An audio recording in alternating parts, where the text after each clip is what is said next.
passar por cima. Pois bem, é exatamente esse o significado que tem a palavra Páscoa, literalmente passar ou passar por sobre.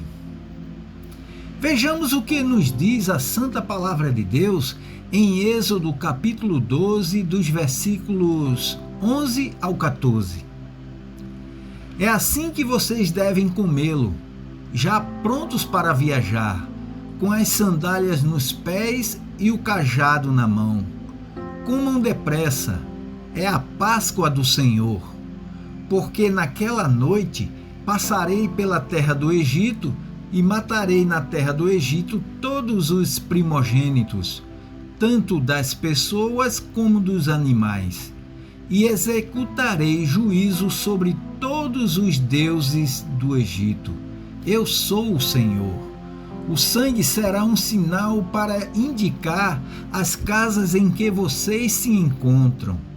Quando eu vir o sangue, passarei por vocês, e não haverá entre vocês praga destruidora. Quando eu ferir a terra do Egito, este dia lhes será por memorial, e vocês o celebrarão como festa ao Senhor. De geração em geração, vocês celebrarão este dia por estatuto perpétuo.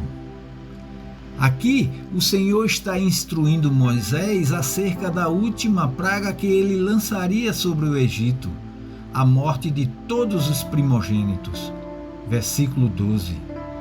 O povo de Israel teria que sacrificar um cordeiro sem defeito, macho de 1 ano, para cada família.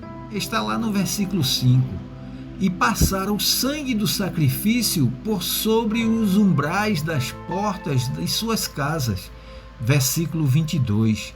E quando o Senhor viesse com juízo sobre o Egito, a casa que tivesse a marca do sangue do cordeiro, ele literalmente passaria por aquela casa e nada aconteceria aos seus moradores. Versículo 23. Esse é o real sentido da Páscoa, o livramento da morte pela graça de Deus, simbolizada pelo sangue do Cordeiro. Também o animal deveria ser totalmente comido. Veja como diz o versículo 11. É assim que vocês devem comê-lo, já prontos para viajar, com as sandálias nos pés e o cajado na mão. Comam depressa, é a Páscoa do Senhor. Eles teriam que estar prontos para começarem a saída do Egito, pois assim que começasse a mortandade, os próprios egípcios expulsariam os hebreus de suas terras. Versículos 31 ao 33. Interessante é que também é assim na Páscoa cristã. Cristo é o Cordeiro imolado. O seu sangue é que nos livra da morte e do pecado. Vejamos o que disse João Batista. No dia seguinte, João viu a Jesus que vinha para ele e disse: Eis o Cordeiro de Deus que tira o pecado do mundo. Evangelho de João, capítulo 1, versículo 29. Jesus também disse assim: Pois a minha carne é verdadeira comida e o meu sangue é verdadeira bebida. Quem come a minha carne e bebe o meu sangue permanece em mim e eu permaneço nele.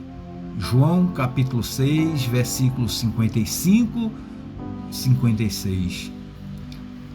Na ocasião da última Páscoa do Senhor aqui na terra, ele mesmo disse: E pegando um pão, tendo dado graças, o partiu e lhes deu, dizendo: Isto é o meu corpo, que é dado por vocês. Façam isto em memória de mim.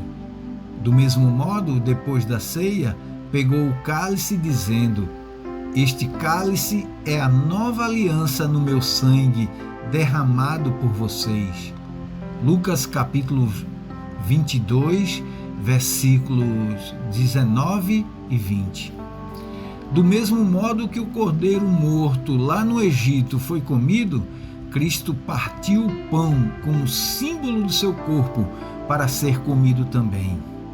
Assim como o sangue do Cordeiro foi passado sobre os umbrais das casas no Egito, como sinal de livramento de morte, Cristo fez do cálice o símbolo do nosso livramento da morte eterna. Pois pelo seu sangue somos livres da morte e do pecado. Vejamos o que nos diz o apóstolo Paulo em Romanos capítulo 5, versículos 8 e 9. Mas Deus prova o seu próprio amor para conosco, pelo fato de Cristo ter morrido por nós quando ainda éramos pecadores. Logo, muito mais agora, sendo justificados pelo seu sangue, seremos por ele salvos da ira. Quando Deus vier a nós requerer sua justiça, se estivermos com o sinal do sangue de Cristo sobre nós, ele literalmente passará por sobre nós e nos dará o livramento da morte eterna, que é a sua Páscoa. Êxodo capítulo 12, versículos 26 e 27. Que o Senhor vos abençoe.